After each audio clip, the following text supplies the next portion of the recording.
I'm not sure I've ever mentioned this on this channel, but there's actually a couple of different reasons that I got into YouTube. Of course, I was inspired by, Mighty Car Mods, Freddie Tavarish, and my friend Tyler Hoover, but also a lot of my friends were just constantly amused by my absolutely legendarily terrible luck. It seems like if something can go bad, it will, and this past week has been a golden example of that, and YouTube is a great way to share my misery with others so that they may laugh at it and reflect upon how maybe their lives aren't that bad. Of course, some of it's self-inflicted, I could definitely make some better choices in life, but man, this past week, oh boy. Beyond just what we're fixing today, my sewer collapsed and probably is going to wipe out my savings account when I get that bill. Finances are fun, 70-year-old houses even more so. And I also had to get an epidural due to something that my lawyers say that I can't talk about until next year, so stay tuned for that story, I guess. But what we're actually talking about today is what's behind me. It's my 2003 BMW 330i ZHP. Around the same time that Hoovy got his silver BMW that now just sits in the back of his garage collecting dust, I reviewed a silver BMW 330i, and I was like, this is it. I've got to get one. Everyone on YouTube is doing BMWs. I drove a 330i, and I absolutely loved it. And a friend of mine in Texas was just sending me listings, and he sent me this one. I was like, well, that seems like a lot better value than all the others. And of course, I'm sure you've all seen the video, or maybe you haven't. If not, it's in the playlist with this one, where I go down to Dallas with Watch JR Go, and we picked this thing up in Dallas, Texas for I think $3,700. And it was a very noisy road trip back because this car has been taken apart and put back together so many times that half the fasteners are missing. And since then, I've been spending weekends and hundreds of dollars trying to make this thing the nicest 250,000 mile ZHP in existence. It's not up to 250,000 yet, but when it gets there, I want this thing to be flawless. I want this to be as nice of an example of a running and driving ZHP as you can find just about anywhere, which is difficult now that their prices have gone bonkers and people think they're collector's items. Grr. If only YouTubers would stop buying them and inflating the prices. Jerks. On to what actually happened. Last week I was just driving through Wichita northbound on a 4-lane street, undivided, 2 northbound, 2 southbound lanes. I was in the rightmost lane, just cruising along, 40-mile-an-hour speed limit. I was in no hurry to get anywhere. As I'm driving, I saw this, big old black truck ahead of me, and I was kind of laughing a bit because I could see the lift kit was just these huge blocks under the leaf springs. I was like, some stupid dealership special edition thing. What a pile of garbage. Those things have the most trash lift kits. And they always call it something stupid, like a Black Widow edition or a Night Stalker edition, because you're a edgy boy if you buy one of those. Anyway, I'm just driving along, listening to amazing music out of the sound system in this car. And these have really narrow lanes on this road, not much wider than my car. So no sooner do I notice it than I feel it as the Silverado that was in the lane next to me. And this is like a 2020 2500 HD with a lift on it. Like, I can't even see his door handles. Just merges right into the side of my car. And you can sort of see right here where the tire just kind of rubbed on the car and took out my poor old mirror. Anyway, instantly I'm just freaking out. I've got anxiety issues and I just could not think straight. So I just kind of took pictures, got his insurance info, and on we went. Totally forgot to call the police. There were no eyewitnesses around. Don't make these mistakes, because what ended up happening is he went to his insurance and said, yeah, some guy swerved into me. And I only have liability, so my insurance company isn't going to do a dang thing to fight for me. So at this point, I'm staring down the barrel of my insurance going up, and I'm on the hook for fixing my own car here, which, hey, you know what? Sometimes content just lands in your lap. What I should have done is immediately called 911. I did call a substation afterwards, but they were closed because it was a Sunday. But I should have called 911, said there was an accident, please get an officer out here. He probably would have looked at the situation and realized that there was absolutely no way the truck could have seen me. And it's perfectly reasonable that he would have changed lanes into me instead of me changing lanes into an enormous truck blocking out the sun to my left. But yeah, the only other option at this point would be small claims court, but they are from a state away, and I would have to have settled it in small claims court there, so that's not really an option either. So, looks like I'm fixing it myself. It just looks so sad. It's got rubber all over the nice orient blue paint. I really like this paint color. I kind of stumbled into it, but I'm really happy I got it. This is the second rarest color for ZHPs. Not especially rare for E46s in general, but they only made like 17 manual orient blue ZHPs with the black cloth interior that I absolutely love, because cloth heated seats, there's nothing better. Nothing better than cloth heated. This mirror is completely wiped. The paint's probably fine under this rubber. I'm sure I can take that off. The rub strips have been rubbed pretty bad. Those are totaled. And then there's just some more rubber here that I can take off. But the annoying part is, from the top you can see it sure did dent in the doors a bit. And what's interesting is there's actually existing damage similar to that here on the other side. Kind of this whole door is just pushed in a little bit. So what I'm actually thinking of doing, because I definitely can't afford a body shop for this, I'm gonna see if I can find a parts car. I mean, I did find a parts car. I've already got a new mirror for this car. I also went and got a new hood. Cut to footage. A very rainy good morning to you all. I am Jake's Silhouette, and today we're gonna be going to Oklahoma City to get a new hood for the BMW. And the only problem is, I don't own a truck. So by far, one of the biggest flaws on this car has always been the insane amount of hail damage on this hood. And you can kind of see it. It's really, really hard to get it to come across in video, but this hood is absolutely pockmarked. And PDR for the, 30 or so, oh, look at that one. That's a big one right there. PDR for this would be well into the like $500 to $800 range, which is just silly. Fortunately, my friend Chris also has a Orient Blue E46, and he's always looking for parts for it. And he found an E46 Orient Blue parts car in Oklahoma City that looks to have a good hood. Now, it's got good sheet metal. The clear coat is pretty heavily faded, but we'll see if we can either buff that back or take it to a body shop and have it re-cleared. That would probably cost like $100 compared to PDRing this disaster, and it also has like the weird, it's like pushed in right here, so the kidneys don't fit quite right. It's just, it's kind of a mess. Also, the kidneys are just falling out of it.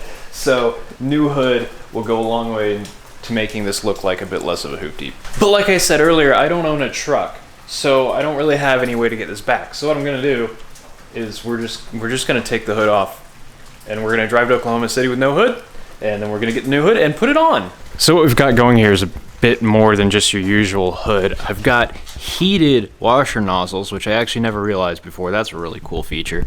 So I gotta unhook those, and got a decent amount of wire there, and that goes through the hood and through two grommets that you just kind of pull out. And then you can pull all this wiring through the hood.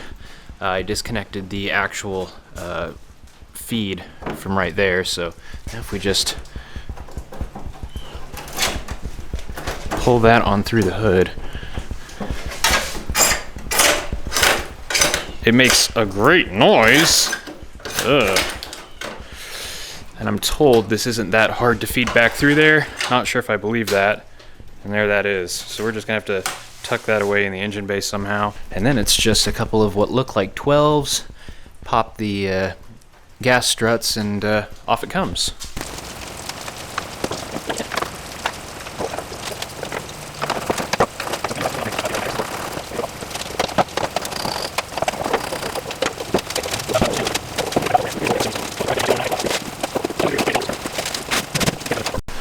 And there we have it. I took off this beauty cover because nothing was holding it down. The oil cap should hold this one on, but as you can see, there's nothing really there.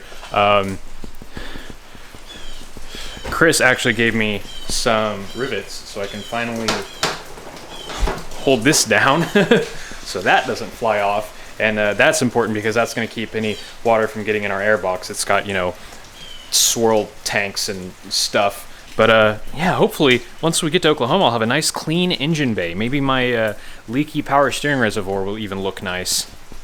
Well, fortunately, the entire engine bay made it down here without incident, no misfires or anything, so that is wonderful. We already went and got the new hood. It's a lot straighter than the other one was, but we do have some clear coat failure, and I'll need to move this piece over from the other one. But on the plus side, The kidney grills are in far better shape than mine. And the BMW badge looks a little nicer, though it is missing its blue. One problem that we had was we shut the hood after putting it on and it did not latch, or it did not unlatch again.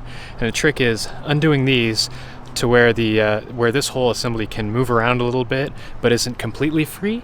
And then I went and set it down so that they would set down in here and kind of jostled the whole hood a little bit, and that sort of realigned them to where these latches are. Then I just open it up, torque them down, and now the hood shuts perfectly, though I do have some alignment issues to correct.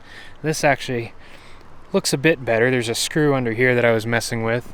This is lining up pretty well, and looks like this one has to come up a bit. So all that is just twisting this out, and then I got this one set right, and then back here you've got these 8mm studs here that control the back. So I think that's pretty much good to go. I can just hook all this stuff back up, all that fun jazz. I also got this new mirror assembly in the appropriate orient blue. Only downside is that the mirror glass itself is delaminating a little bit, but that's easy enough to replace. It literally just pops out. But you know, this has all the motors and stuff that are all broken on mine. That requires removing the entire door panel, and I'll show you all how that works when I go to put that back on. And I'm sure this hood's gonna come off at least one more time to fix this clear coat. I'm gonna give buffing it a try, but I'm not super confident that that's actually going to work. You can see how hazy it looks. That just looks like clear coat failure, not necessarily fade that can be buffed out. Okay, it's been a couple more days, and I have parts car doors now. These are not dented, so they can go onto the car. Now, something I realized is that since this is a ZHP, it's got the shadow line trim, which is this gloss black here. You can't really transfer it. This bit here, just, you can't remove it without destroying it pretty much. And I still can't figure out how to get these pillar pieces off, and that I don't even want to know. I bet the quarter window has to come out or something stupid like that. So I might just end up vinyl wrapping the trim that's on here, because that's actually possible. But yeah, now it's time to remove the stock door and put on this one. But when I was taking this door apart, I noticed something interesting. What do y'all suppose that wood screw is for? Oh yeah, I guess that checks out. Is an E46 after all. Stupid motherfucker. Have some wood. Honestly, these E46 window regulators are super easy. How do I get it out of the... Oh. Bonus wood. I think that motor needs to come out. She's had it. I think she's done. Ooh, okay, hey, that's another hobby motor for the pile. You can go live with the wood. Will this come out now? It will! Yeet. I guess this has to come off, and we gotta take the regulator out. Probably best that we take the regulator off while it's still in the car and we can wind it up and down. These little magnets are the best because you undo these screws down in these wells here, and then, you know, you can't get them out, so you just take the panel off, but when it springs free, the screws just go off absolutely everywhere. But you just stick that in there and pull it out. And now, which side's gonna work with me first? Oops. This continues to be the absolute best way to hook up a door handle ever created by men. Yeah, window needs to come up so I can unbolt the glass from the track, and then we have to pull the window up, take the motor out. Okay, so someone's been in here and they only bothered to tighten down one of these regulator bolts. This must be a brand new regulator. Shocker. This funny little nut goes around the back and slides in the plastic container, and then this bolt comes in from the front to lock it in. This door is ready to go on. Removing the actual door is pretty much just 6 bolts. There's an E-Torx that takes off the indexing arm here, and then what appears to be 4 13 mil bolts for the hinges and then what looks like an 8 or something for the electrical connector.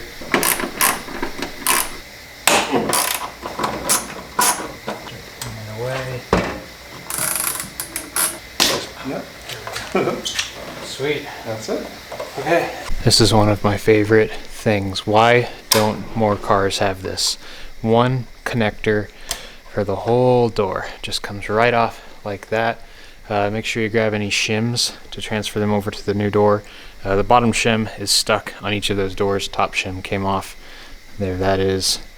So now, assembly is reversive removal. That's an 8mm bolt right there going into the electrical connector. You might have a chance of getting that off before you unbolt the door, but really it's best if you just do what we did and have some help. So yeah, it is pretty cold in here. Let's get that new door back on.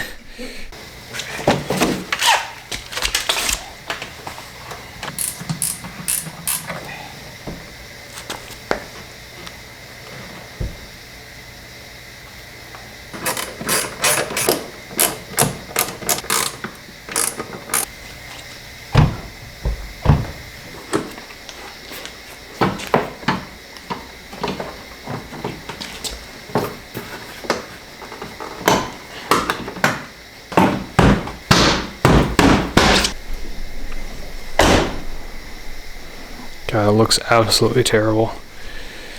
And then, of course, there's some like weird residue or glue all over this that's going to need taking care of. And, of course, this garbage. So, yeah, this door is going to be just an absolute pain in the ass. And it kills me that I don't have the shadow line. I'm going to have to either vinyl wrap this or something. But even then, it's not going to be like it was. It kills me. Anyway. Time for this stupid front door. You've all seen, well, probably haven't seen, but I have a video on doing the window regulator on this, so you already know how to get to this point. And I'm probably going to swap this window regulator over as well because, well, it's brand new. I just put it in and I bulletproofed it. One annoying thing I'm going to have to do is this tweeter cover is attached to this huge piece of trim. And there's 2 push pins that go here in the front of that trim that you'll have to pry out, and this whole trim piece just kind of pulls out of here somehow, and so I'll have to transfer that over. Yeah, and then other than that, airbags, so we gotta unhook the battery, and yep, it's all fairly straightforward. People act like, you know, it's a huge accomplishment to have all the tools, but you can buy them for like 40 bucks on eBay. I know. The windows out, probably the most annoying part is that you have to get these things off of the glass so that you can extract it from the window so that you can get the regulator out. We've got the battery unhooked because Mr. Airbag has to come off, and then it's just like anything else. Oh, and this is my new mirror. I put it on here temporarily. Unfortunately, it has the wrong wiring for this door. This has one connection like that. This door has 2 connections there. But that is not a problem that we will have with the new door. I'm over here getting the new door ready to go in, and of course, more wonderful wiring job. So I'm gonna have to splice the harness. Also fairly concerning is the this module here. This is a power memory door mirror module, which was not on the car before, so I'm fairly worried that when I plug all this in, none of my mirrors are going to work right. Exciting. I'm also slightly concerned about getting the old lock cylinder out. It's really cool how these lock cylinders work. There's a 5mm hex. You unscrew that, stick the key in, turn to the right and pull, and out comes the lock cylinder. Super easy. I don't have a key for that. Some people show just prying it out after undoing that bolt, so hopefully that works for me. But needless to say, this is not going super well.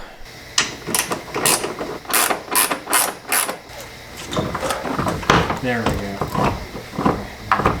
This hinge.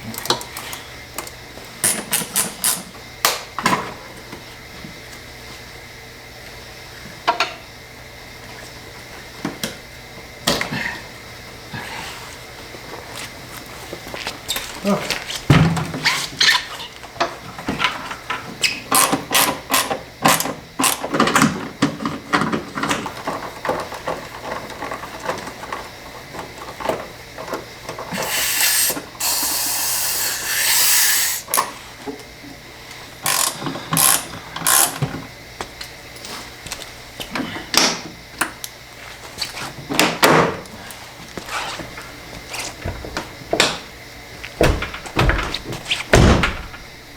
Oh, hey, look at that, it's on. And it's ugly as hell. And also it has to come back off again because I need to put the other shim in there. Just slightly thicker than the shim. I put the shim in off the other door, but I guess the shim goes with the, or no, I put the shim, yeah, I put the shim that came with the car, but I guess the shim goes with the door. Who knows? Needs more shim, which means most of that has to happen again. Yay! Well, I guess I actually won something for once. No key, and out it comes. Here we go. Lock cylinder in.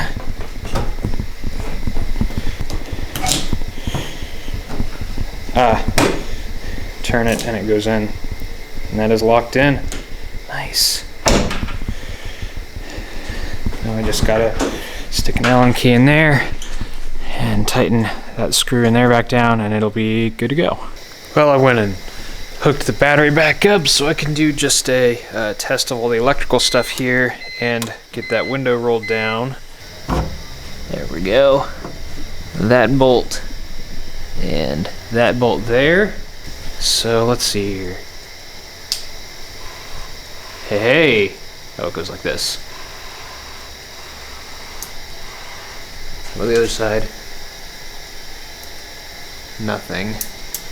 So the other side's harness probably needs to be swapped to whatever this is. That's shoot, not just the harness, the mirror as well. Well, okay, I can live with that for now, I guess. Then I'll just swap one of these harnesses a little ways down the line. Well, I guess it's a good thing I'm swapping this regulator. When I unclipped the glass and lifted it up off of the carriages, this one just went and fell on out. That's the failure mode right there. The wire comes through here.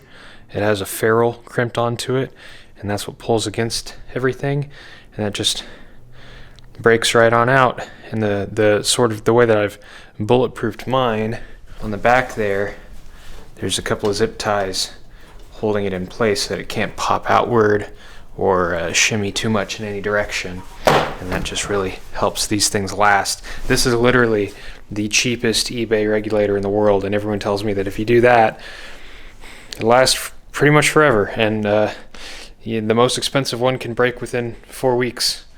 It's just kind of luck of the draw with these things. So let's just finish up with this deal. Well, that's one pile of garbage out.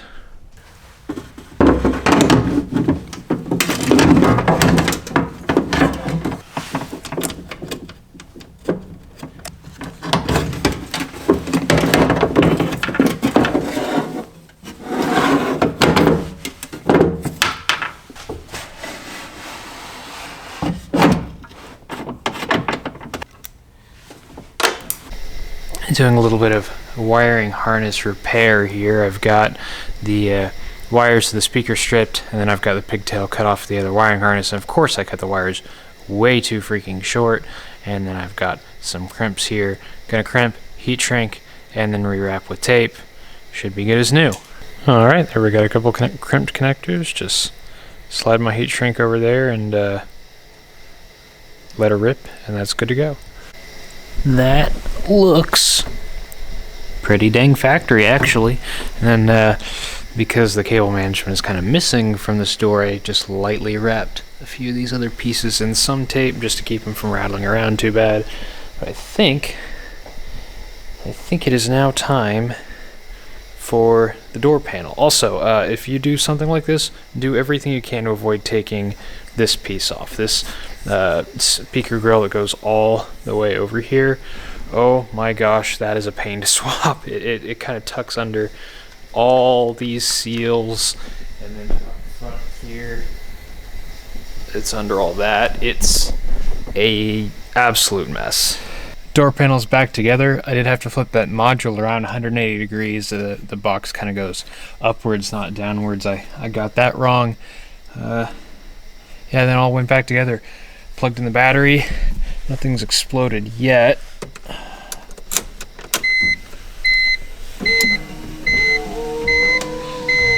I just played some totally copyrighted music through there. The speakers all seem to be working. Let's see if the door has any additional rattles now.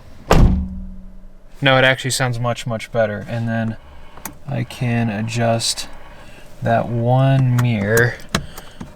My passenger one, dead as a doornail. I still have the wiring harness from the old door. I think what I need to do here is figure out a way to get some pigtails for the connectors, the old style connectors, and then move the old wiring harness into this door. But I can do that without removing the door, I think. I just have to pull it all out through the gap between the door and the A-pillar. Not the biggest deal ever, but at any rate, my car is back together and it looks worse than it did. Wrecked. Cool. It's got straighter body panels, but it's a heck of a lot uglier. I have mixed feelings. If I knew 2 weeks ago what I knew now about how much of a royal pain this would have been, I really should have just gone to a body shop and paid the like $600 to have those dents taken out and the paintwork redone, and then spent even more money to actually get a new ZHP mirror from this year, which I'm sure would have been $400 on its own to get a ZHP mirror in the right year. You know, it has to be an 03 ZHP mirror because an 04 is going to have that different wiring harness. So, and then I would have had to paint match that as well. So it's really just freaking... Hey, guess what? It's expensive to get hit. Anyway, I guess that really wraps this up. I've got my car back. I have missed driving this thing a bit. Thanks for watching.